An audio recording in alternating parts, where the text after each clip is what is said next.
الحمد لله نحمده ونستعينه ونستغفره ونؤمن به ونتوكل عليه ونشهد أن لا إله إلا الله وحده لا شريك له ونشهد أن سيدنا وسندنا وحبيبنا ومولانا محمد صلى الله عليه وعلى آله وأصحابه وبارك وسلم من يهده الله فلا مضل له ومن يضلله فلا هادي له ونشهد أن لا إله إلا الله وحده لا شريك له ونشهد أن سيدنا وسندنا وحبيبنا ومولانا محمد صلى الله عليه وعلى آله وأصحابه وبارك وسلم أما بعد فأعوذ بالله من الشيطان الرجيم بسم الله الرحمن الرحيم يا أيها الذين آمنوا اتقوا الله وكونوا مع الصادقين كما قال عليه الصلاة والسلام إن العلماء ورثة الأنبياء وقال تعالى إن الله وملائكته يصلون على النبي يا أيها الذين آمنوا صلوا عليه وسلموا تسليما সবাই দুরূদ ইব্রাহিম পড়ি اللهم صل على محمد وعلى آل محمد كما صليت على إبراهيم وعلى آل إبراهيم إنك حميد مجيد اللهم بارك على محمد وعلى آل محمد كما باركت على إبراهيم وعلى آل إبراهيم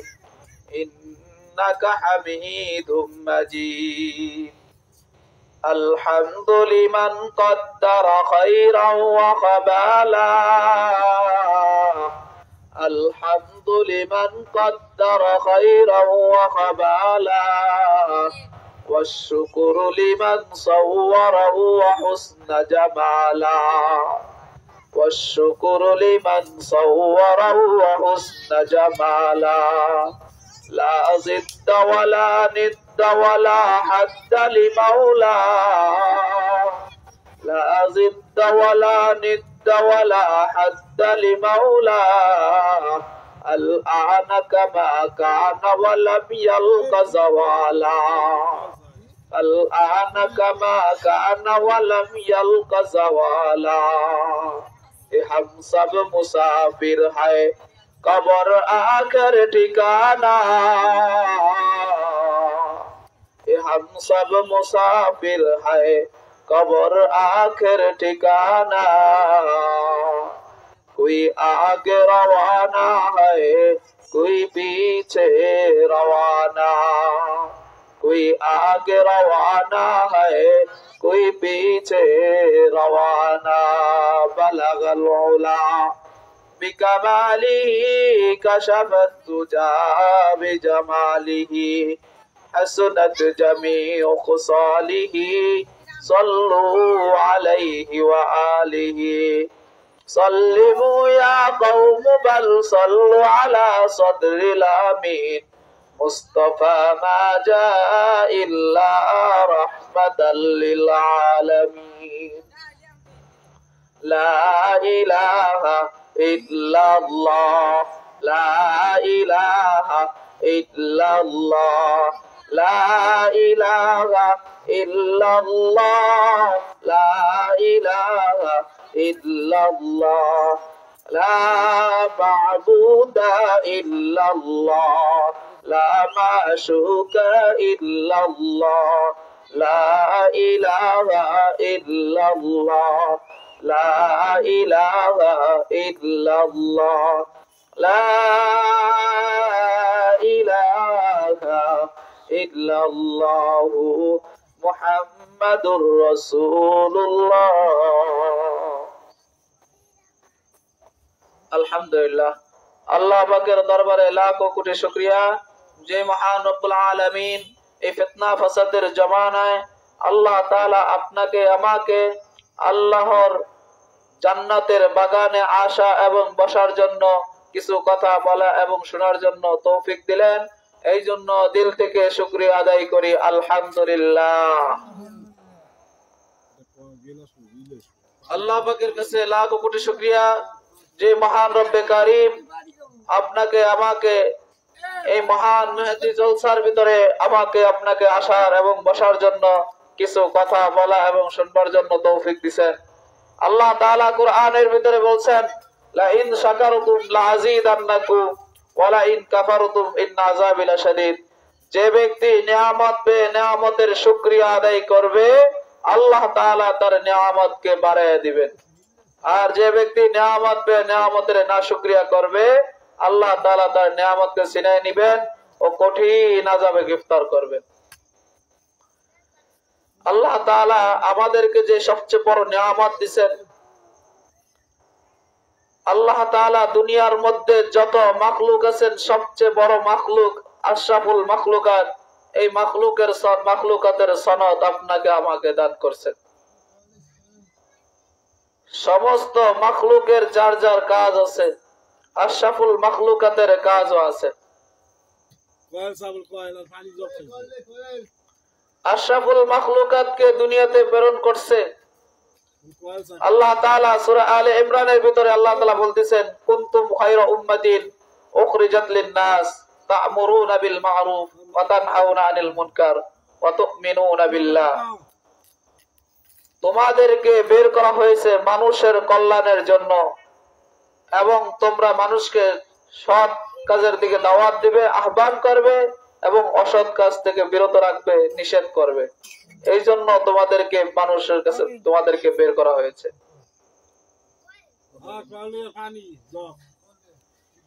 এই মহান রব্বুল আলামিন আমাদেরকে যে দুনিয়াতে প্রেরণ করছেন, দুনিয়ার ভিতরে যত মাখলুক আছে সবচেয়ে শ্রেষ্ঠ মাখলুক। আমাদেরকে যদি পশু পাখি বানাইতেন আমাদের কিছু করার ছিল না, আমাদের কিছু করার ছিল না। যদি আমাদেরকে যদি বাঘ ভাল্লুক বানাইতো আমাদের কিছু করার ছিল না।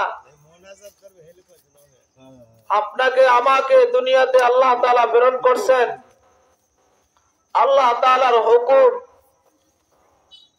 আল্লাহ তাআলার হুকুম পালন করা, নবীর তরিকা মতো জীবন যাপন করা।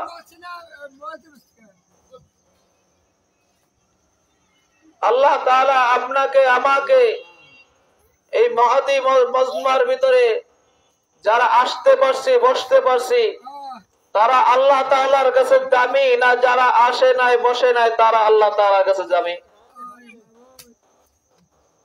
যারা আসতে পারছি এবং বসতে পারছি তারাই আল্লাহ তাআলার কাছে সবচেয়ে বেশি প্রিয় ও সবচেয়ে বেশি দামি। যারা এই মজলিসে আসবার জন্য নিয়ত করছেন তারা অতি তাড়াতাড়ি চলে আসেন। এখনো যারা দুনিয়ার কাজকর্মে ব্যস্ত আছেন তারা দুনিয়ার কাজকর্ম থেকে ফারেক হইয়া এই মহতী মজমার ভিতরে চলে আসেন। আমি যে আয়াতে কারিমা তেলাওয়াত করছি, ইয়া আইয়ুহাল্লাযীনা আমানুত্তাকুল্লাহ, হে মুমিন বান্দারা, হে মুমিন বান্দা বান্দিরা, তোমরা আমি আল্লাহকে ভয় করো। কি করতে বলছে? আমি আল্লাহকে ভয় করতে বলছে। আল্লাহকে ভয় করা নামই হয়েছে তাকওয়া। তাকওয়া অবলম্বন করা। যদি আল্লাহকে ভয় বেশি বেশি করতে পারি, আল্লাহ তাআলার ভয় কিভাবে করব? আমাদের ভিতরে এমপি মন্ত্রীর ভয় আছে, পুলিশ প্রশাসনের ভয় আছে, কিন্তু আল্লাহ তাআলার ভয় আমাদের অন্তরের ভিতরে নাই। আল্লাহ তাআলার ভয় যদি আমাদের অন্তরের ভিতরে থাকতো, তাহলে কোথায় দ্বীনি কাজ হচ্ছে, কোথায় ওয়াজ মাহফিল হচ্ছে, কোথায় নামাজের আযান দেওয়া হয়েছে, সেখানেই দৌড়াইতাম। কবরের ভয় নাই, হাসরের ভয় নাই, পুলসিরাতের ভয় নাই। যদি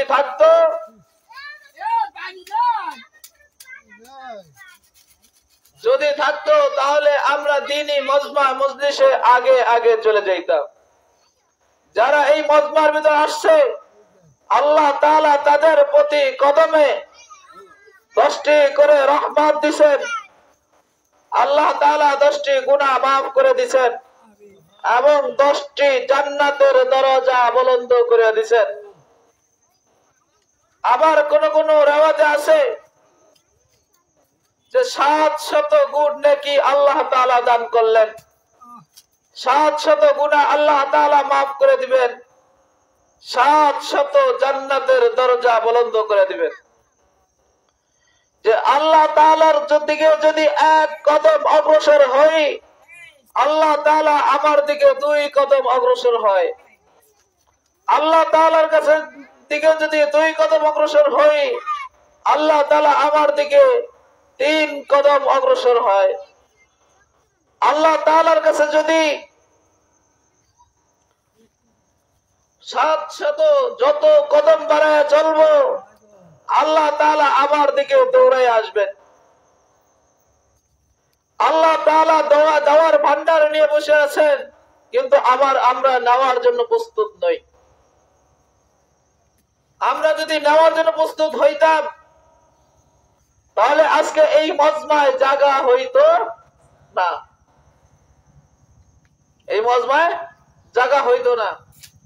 আমরা দিনদারি বুঝি না, আমরা দুনিয়াদারি ভালোই বুঝি। এই কথা বলতে গিয়ে আল্লাহর নবীজির একজন সাহাবী হযরত মুআয ইবনে জাবাল রাদিয়াল্লাহু তাআলা আনহুর কথা স্মরণ পড়ে গেল। যে মুআয ইবনে জাবাল রাদিয়াল্লাহু তাআলা আনহু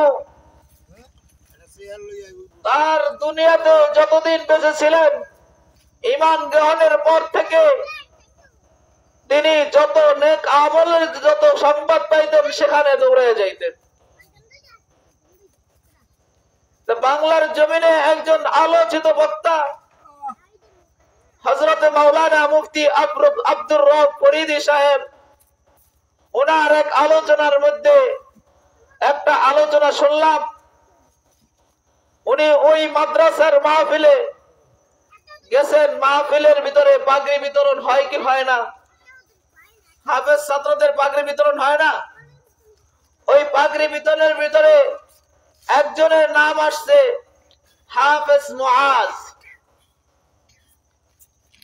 কিন্তু হাফেজ মুআজ যখন বলছে, কিন্তু তাকে আর দেখা যায় না।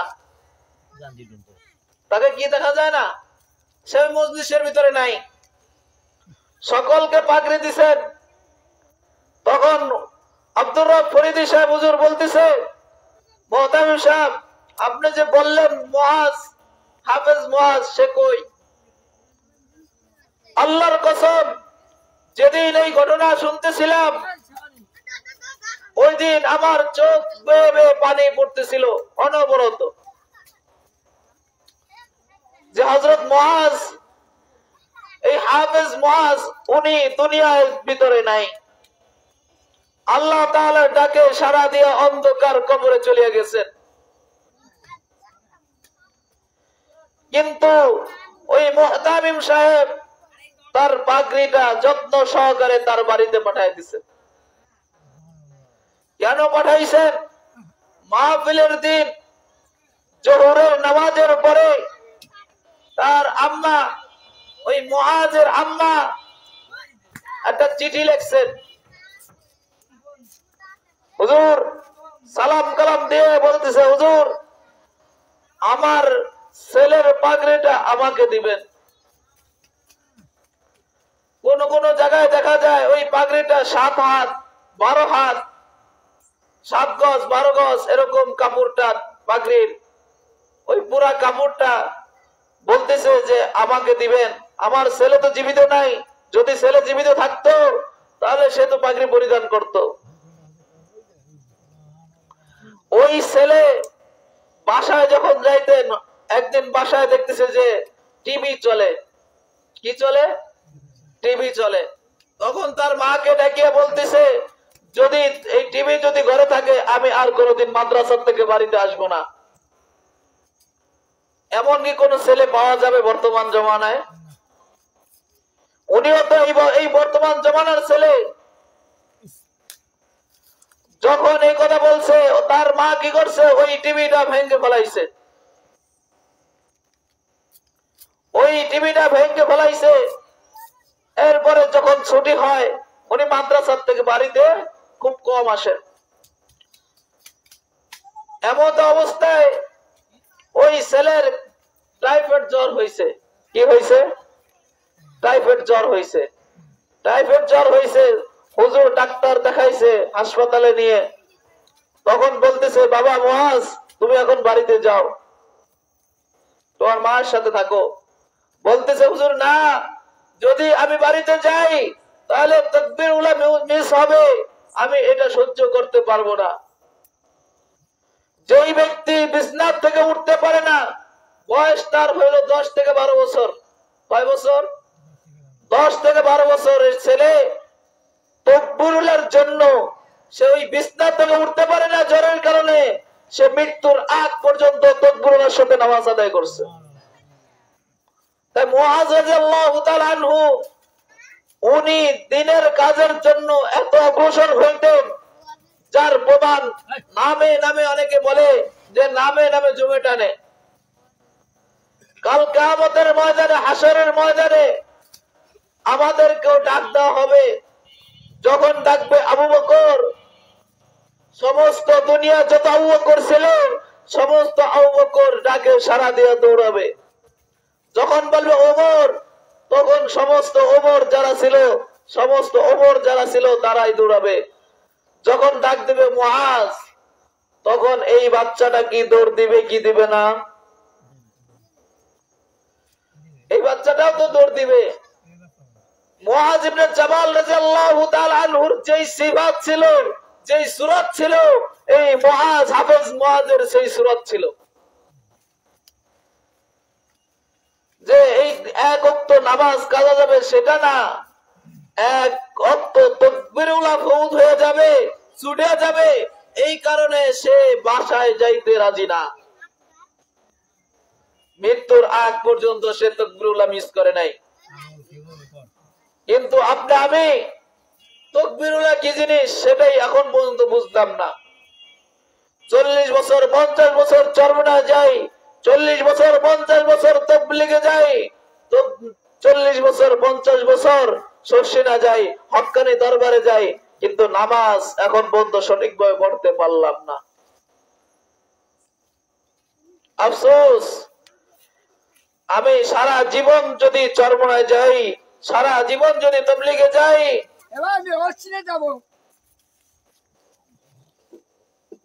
বছর যদি আমি সারা জীবন যদি পার করে দেই, কিন্তু যদি আমার একটা হরফ যদি সহি শুদ্ধ না হয়, কাল কিয়ামতের ময়দানে কি জবাব দেব?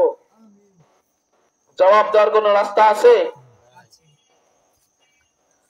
আল্লাহ তাআলা আমাদেরকে মনে হয় যদি আমি 40 বছর 50 বছর আমি তাবলীগ করলাম, তাবলীগ করে যদি আমি হই আমির, আমির হয় কি হয় না? তা সে ব্যক্তি কিরকম আমির হইল? তার ভিতরে কোরআন এবং হাদিস আছে। কোরআন এবং হাদিস আছে। কোরআন এবং হাদিস নাই, সে তো আলেম নন। একজন ডাক্তার 40 বছর 50 বছর ডাক্তারের সাথে থেকে নার্স হইছে, কম্পাউন্ডারি করছে, কিন্তু তার সনদ নাই, সে কি ডাক্তার? একজন ইঞ্জিনিয়ার 40 বছর 50 বছর ইঞ্জিনিয়ারের সাথে রয়েছে, কিন্তু তার সনদ নাই, সে কি ইঞ্জিনিয়ার? 40 বছর 50 বছর যে ব্যক্তি ছাত্র যখন পড়াশোনা শেষ করবে, তার যখন হাতে যখন সনদ আসবে, তখন সে হবে আলেম, সে হবে কি ডাক্তার, সে ইঞ্জিনিয়ার হবে কি হবে না? সনদ লাগবে কি লাগবে না? 40 বছর 50 বছর তাবলীগের সময় দিলাম, কিন্তু আলেমের সার্টিফিকেট আমার হাতে নাই, আমি কি আলেম হইতে পারছি? আমি কি দিনের কাজ করতে পারবো? ধর্মীয় বিষয় যদি কাজ করতে হয় তখনই আলেম লাগবে, লাগবে কি লাগবে না? ধর্মীয় কাজ মসজিদ চালাইতে আলেম লাগে কি লাগে না? মাদ্রাসা চালাইতে আলেম লাগে কি লাগে না? খানকা চালাইতে আলেম লাগে কি লাগে না? পাবলিক ও আলেম সারা চালানো যাবে না। যারা বলবে আমরা আলেম দাবিদার কিন্তু আলেমের সনদ নাই, তাকে কি আমরা আলেম বলবো না জাহেল মূর্খ বলবো? কি বলবো? তারা কি আলেম হইতে পারে? তারা আলেম হইতে পারবে? 40 বছর 50 বছর সে তো আলেমের সাথে রয়েছে, কিন্তু সনদ নাই, কি নাই? সার্টিফিকেট নাই, সে কি আলেম হইতে পারছে? সে আলেম হইতে পারে নাই, মুক্তাদি হইছে, কিন্তু ইমাম হইতে পারবে? ইমাম হইতে পারবে না। যে ব্যক্তি কোরআন এবং হাদিস সহি নাই, সে কোনদিন আলেম হইতে পারে না। এমনও অনেক আলেম আছে যে আলেম তাদের অনুসারী করে, তারা কি আলেম? মাদ্রাসায় বললে কি আলেম হওয়া যায়? মাদ্রাসায় বললে কি আলেম হওয়া যায়? আমরা সহজভাবে বুঝি মাদ্রাসায় পড়লে আলেম হওয়া যায়, কিন্তু না। মাদ্রাসায় পড়লে আলেম যদি হইতো, সবচেয়ে বড় দুনিয়ার সবচেয়ে বড় আলেম হইছে আজাজিল ফেরেশতা মিস্টার ইবলিস। তার ইলম আপনার আমার চাইতে বেশি না কম? তার ইলম আপনার আমার চাইতে বেশি না কম? মিস্টার ইবলিসের ইলম বেশি না? হযরত আদম আলাইহিস সালাতু ওয়াস সালাম যখন জান্নাতে অবস্থানরত রয়েছেন, আল্লাহ তাআলা আপনাকে ওই গাছের ফলটা খাইতে নিষেধ করছে, কিন্তু তার স্বাদের গাছের ফল তো খাইতে নিষেধ করেন নাই। কি করছে? কৌশল। কি করছে? কৌশল। ওই যারা আলেম নন, আলেমদের অনুসারী নন, কিন্তু আলেম সাথে রাখছে, তাদের অবস্থাও হয়েছে সেরকম। আমরা আলেমের অনুসরণ করব। ইন্নাল উলামা ওয়ারাসাতুল আম্বিয়া, ইন্নাল উলামা ওয়ারাসাতুল আম্বিয়া। আলেমগণ হইছে নবীদের ওয়ারিস। আর জাহেল মূর্খ তারা কাদের ওয়ারিস? আবু জাহেল, উতবা, শায়বা, ফিরাউন, হামান, নমরুদ, তাদের অনুসারী আছে কি নাই? যদি নবীদের অনুসারী থাকে, তাদের অনুসারীও আছে। যাদেরকে দেখবেন যে উলামায়ে কেরামের সোহবত থাকা সত্ত্বেও আমরা উলামায়ে কেরামের, আল্লাহ রাসূল বলে গেছেন 4টি জিনিস বেশি বেশি করবা। 1 নাম্বার, আলেম হও। কি হও? আলেম হও। আলেম যদি না হইতে পারো, আলেমের ছাত্র হও। কি হওয়া লাগবে? আলেমের ছাত্র যদি না হও, না হইতে পারো, তাহলে আলেমের বন্ধু হও। আলেমের বন্ধু যদি না হইতে পারো, আলেমেরকে মহাব্বত করেন বলা হও। পঞ্চম নাম্বার হইও না। কত নাম্বার? পঞ্চম নাম্বার হইও না। পঞ্চম নাম্বার কি? তুমি আলেমের দুশ্মন হইও না।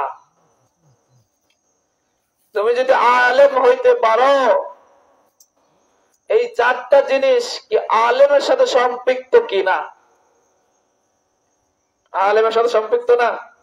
তা আলেমকে যদি মহাব্বত করতে পারি, তা নবী রাসূলকে মহাব্বত করতে পারবো। পারবো কি পারবো না?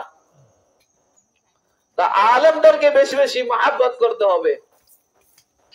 আমরা যা কিছু করতেছি না কেন, সব কিছুর একটা মাকসাদ আছে।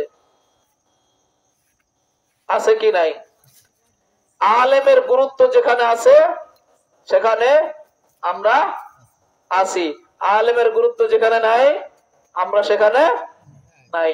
আলেম ওলামা যেখানে, আমরা আছি সেখানে। কোরআন সুন্নাহ যেখানে, আমরা আছি সেখানে। নবীর ওয়ারিস যেখানে, আমরা আছি সেখানে। আজকে আমাদের অবস্থা, আমরা আলেম দেখলে কি করি? টিটকারি মারি। মারি কিনা? আলেমদেরকে দেখলে টিটকারি মারি।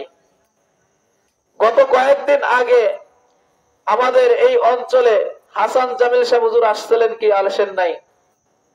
উনি একটা কথা বলে গেছেন। উনি যে মসজিদে ইমামতি করেন, ওই মসজিদ হইছে ঢাকা ল্যাবরেটরির মোড়। ল্যাবরেটরির মোড়।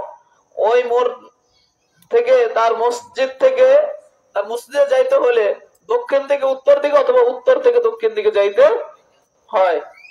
কি দিয়ে? ফুট ওভার ব্রিজ ঢাকায় আছে না, যেটাতে মানুষ যাতায়াত করে। এই যাতায়াতের রাস্তায় উনি যখন যাচ্ছে, তখন ওই যখন ওই যে ময়দানটা শাহবাগের চত্বর, শাহবাগ চত্বরের ভিতরে যখন তুই রাজাকার তুই রাজাকার স্লোগান ছিল, কি ছিল না? ওই সময় উনি ওই মজলিস থেকে, উনি ওখান থেকে মসজিদের দিকে যাইতেছে। ওই মজলিস থেকে এক নারী, এক মহিলা ওখান থেকে যাচ্ছে, ওই ফুট ওভার ব্রিজ থেকে উল্টা দিক থেকে। তখন তার ছেলেকে বলতেছে, দেখায় দেখে বলতেছে, হুজুরকে দেখায়, তুই রাজাকার তুই রাজাকার তুই রাজাকার। দাড়িওয়ালা টুপিওয়ালা দেখলে কি রাজাকার বলতে মনে হয়? দাড়িওয়ালা টুপিওয়ালা কি রাজাকার? জাতিসংঘ এবং বাংলাদেশে যেটার ভিতরে সমস্ত জাদুঘর, জাতীয় জাদুঘর আছে কিনা? বাংলাদেশে জাদুঘর আছে না?